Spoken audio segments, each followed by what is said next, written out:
it created like, I guess the best way for me to put it is like a clouded lava lamp effect in my direct line of sight. So if I move my eye to the left, it would swoosh to the left, and then I'd have to like move my eye back really fast so I could see to drive and like ride my motorcycle and stuff. And then they finally were like, you know what, there's nothing else we can do about it. We have to have surgery. So June 2017 was my first vitrectomy, and they were debating on doing what's called the gas bubble to hold the retina in place, or silicone oil. So they decided to do silicone oil, so I didn't have to sit, for like 3 weeks with my head face down doing everything. So I didn't know what to expect. Went in for surgery, came out the next day, took off the bandage. I could see perfectly fine with a little bit of blur. They say it's going to be blurry because of the oil. And so everything's good to go. 2 weeks later, went back to work, doing what I do, rode motorcycles, still driving cars. I love cars. And from June, I was fine till September, which I was still fine. And then they decided that I needed another surgery because it was growing back more scar tissue. So they lasered some more, but same thing, didn't really lose any sight. And then December came, I started noticing my vision in my right eye was like really kind of hazy, and I developed a cataract, I guess, which they said would happen from, multiple surgeries. And then they're like, you know what, we think your eye is good. We're going to wait till January, take the silicone oil out, give you an artificial IOL lens, and then keep an eye on the left because it looks like it's getting worse. And so, January came, took the oil out of the right, gave me a lens. A week later after that, went back to work, and I was fine, able to see still, seeing way better. And then a week after that, like, yeah, your left is way worse. We have to do it immediately. So I did the left, and I remember the day. It was January 24th, 2018, in which I never returned back to work because something happened to where they went in way too aggressive with the left, and they peeled too much scar tissue. And when they peeled it, they peeled a lot of the retina with it, where I lost my peripheral, my up, my down, and my side to side. So it's pretty bad. They put silicone oil in it, and then I ended up detaching under silicone oil. And then in the right, I ended up getting a shallow detachment, and I got what they call a hyphema, which is blood in the color part of your eye, your iris. So they were like, well, it's scarring, your lens is scarring to the iris, so we have to remove it. So I was like, well, what does that mean? They're like, well, you'll see shapes, but you won't see any details. So I was like, wow, what do we do? I'm still focused on getting back to work and providing for my family. I have a wife and kid. We had just bought our house like December 2016, and I'm like, I don't get it. I don't understand what's going on. So it was just kind of like downhill from there. Yeah, a couple more surgeries later on to try to fix things, but then the doctor was like, well, I feel like we've done all we can do for you, and essentially kind of sent me on my way. And I was like, nah, really? You're really done? Like, there's nothing else you can do? He's like, I feel like we've done all we can do. And I was like, I came in here less than a year ago, and I was able to see it. And, I'm walking out of here and I can't see anything. Like, what's the deal? So, it just sent me into a really, really bad depression, and not even gonna lie, I got really suicidal. Just bad thoughts, and it was pretty bad. I got like pretty bad for a while, and then I tried to, like, you know what? No, I'm not gonna give up. If I change the way I eat, change this and that, my A1C, because I'm diabetic, it was like 7.2.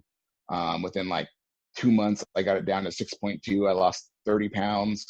Like, I was just on a roll to do whatever I could to try to make my body like heal. And so I'm like, hey, I've done this and that. Like, oh, you look great. Like, well, what's the deal? I know we can do it. Reattach my retinas so I can get back to work and we'll be fine. They're like, no, we still, there's nothing else we can do. It's, we can just monitor you now. I'm like, well, that's not going to work. I just like, what else is there? And they were like, well, this is kind of it, and they're like, we know one doctor that might be able to see you, but there's no guarantee. So we'll send out a referral. And I'm still just devastated. And then I decided, you know what, I'm going to go out and see more doctors on my own and see what they say. So I saw in the course of from about May 2018, or no, I'm sorry, from about April 2018 until May, I saw 5 different doctors that all told me the same thing, nothing they can do. So I just felt at that point like this guy really screwed me up. And I, to be honest with you, I got to the point to where I actually made an appointment to go back in and see the doctor. And like, you know what, my life's over. Doesn't matter. Everything was kind of set up. Like, something happened to me, like my house is paid off, my wife's taken care of, but my insurance money, everything's good to go. And you know what? Like, he ruined my life. I felt he took my life. So I actually got to the point where I actually, unloaded a lot of bullets in like a gun that I have a lot of bullets in, and left it with 3 and made an appointment to go actually see him.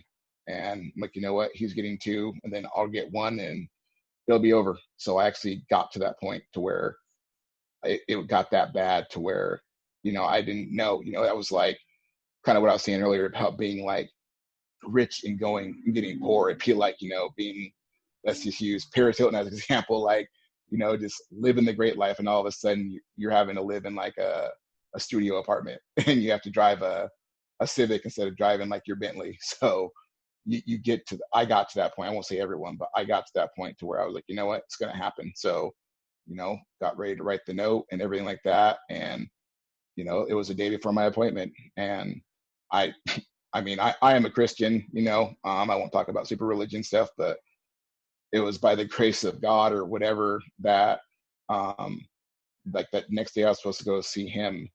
The doctor called me that they referred me to and said, "Hey, can I see you today? Do you have time today?" And I said, "Oh, okay, cool. Like, yeah, I guess I can find a ride. At this point, I have vehicles, motorcycles, but I can't use them." And so miraculously, I found a ride. Someone came and took me. I talked to them about it. I'm like, I feel this is the case. I feel I can do this. I feel that. Like, I know I can get, you're like, well, honestly, I can do it for you if that's what you want to do. But honestly, I think that you should probably, think about doing this, which was make a contact for my right eye. And you'll probably get some more sight out of it. It won't be perfect. And just think about, like if I do the surgery, you could potentially lose whatever you have, but your right eye is pretty decent. And I'm like, okay. And this is the first doctor that said, I can do it, but I want you to think about what you've lost. So it was a totally different perspective that made me really think. I'm like, oh, okay. And so he's like, come back in 2 weeks and see me and let me know what you think. So this is the end of May. And so I went back and I just thought about it so long every day for this long. And I'm like, well, maybe this is supposed to happen. I'm not supposed to do that, even though I felt like taking this doctor and myself was like the right decision. And, I ended up thinking about it, went back and saw him, and I was like, you know what? I think you're right about the right eye. In between time, I actually went and saw a low vision specialist where I had a contact made to where I was able to see. I went from 20 over 300 down to 20 over 70. So it helped like a lot. And then I was like, you know what? My left eye is pretty messed up. I'm like, hey, well, what do you feel about doing the left eye? It's the worst eye. I have no vision out of it except the bottom left corner because it was attached under oil. So only the corner part was connected. He's like, you know what? Well, you have way more to gain than to lose with the left eye. So I say we do it and see where we are. And so, we did that surgery and put it under oil. And that eye was actually the worst eye. And it ended up becoming a pretty decent amount of vision. The right eye, I had to wear a contact, which it was really hard for me to get in and out. And so, kind of against what he wanted me to do, I ended up having a surgery to put in a secondary IOL. So I figured, hey, if I put the IOL in, I don't have to worry about, putting in this contact that I can't get in. I have to beg my wife to put it in and friends to put it in because I couldn't see to get it in, and I didn't want to drop it because it was like a plus 20, so it's super thick. And so ended up having that surgery, and it ended up just messing up my right eye and making it like 6. So my right eye that went from being the good eye is now like the worst eye. And some surgeries later, some 2 vitrectomies later in 2019, then some silicone oil removal, and then a cornea transplant just this past year on New Year's Eve. That's kind of where I am now, with a little bit of vision in my left and pretty much none in my right.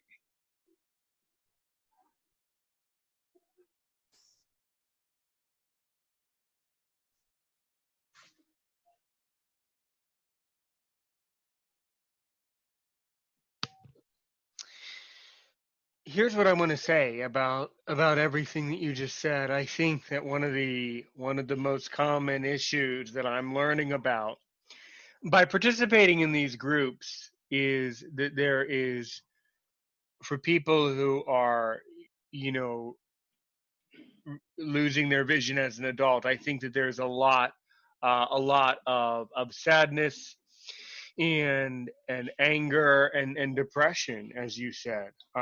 Yes. You Yes. know, right. So I, I again, as I said before, I understand, but of course I can never understand because Yeah.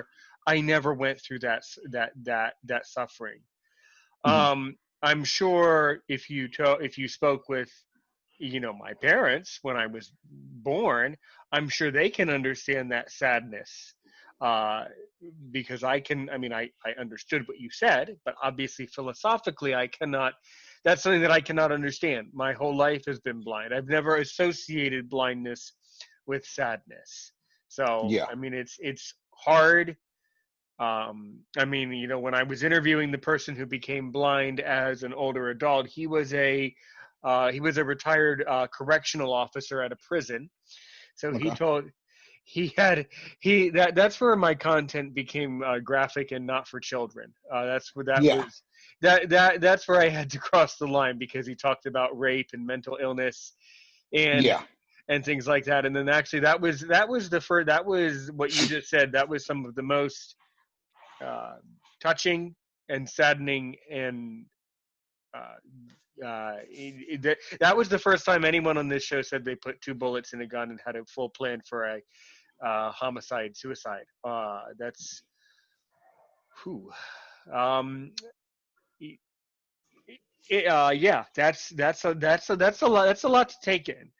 It definitely is. And I think that I think that now I think that you have kind of accepted it a little bit more. I think that you should, at certain times, I think that you should maybe be, open with other people your age who have gone through that. I wonder how many other people have gone through this experience with a doctor and then become so angry that that they actually carry that out or that actually happens. I've never given that any thought, but yeah, I think what my advice is that as a community, we have to stop associating blindness with sadness. And I know that may not mean much, but you know, at some degree, you have to say, well, now for some reason that I cannot understand, I'm blind, and now you just have to find ways of accepting it. But yeah, um, Yeah. Exactly. yeah, Exactly. Yeah, I agree with you 100%. And that's what it takes. Though it's like it's like um, pretty much you mourning the loss, and that's like the best way I can put it. Is like you're mourning something that's been a part of your life the whole time. And as an adult, obviously, it's going to be way harder because you're less resilient than you are as a kid. So you think that you get up there like I'm all like I'm 40 now, and I'm like I'm 38. Like my life's over. What am I going to do? It's like you've been doing something your whole life. Like about literally about 40% of your life, and all of a sudden like you have to change it, which we all know as adults, like even exercise or change eating habits, like once you get past a certain age it's really hard to change it. So that's just the thing. That's like literally why I did start my YouTube channel. And actually this is actually a video that's called the first year, but it's more in detail on my YouTube channel explaining that. And what I do feel now is that what's supposed to happen to me is I'm actually supposed to be here now to inspire and to motivate others that it's not that bad. You can change it if you want. So I've been down I to the bottom. I suspect we're coming into our final minute Okay. before we have a commercial break. Let me talk for a minute, please. Please, Yes, sir. please open, sit down, get a go get a snack, get a beer. Okay. Take a deep breath. You're doing really well, mate. Just get a beer, get a glass of water. All right. Okay. So yeah, this is Aaron's Opinion podcast for blind people. And by the way, thanks so much, Caroline Radio. We're doing great. Blind Advocate Radio. You can also listen to us there, wherever you get the podcast. You're on all of the platforms. We're having in this evening. Obviously, this podcast is not for children. We're having an extremely serious discussion this evening.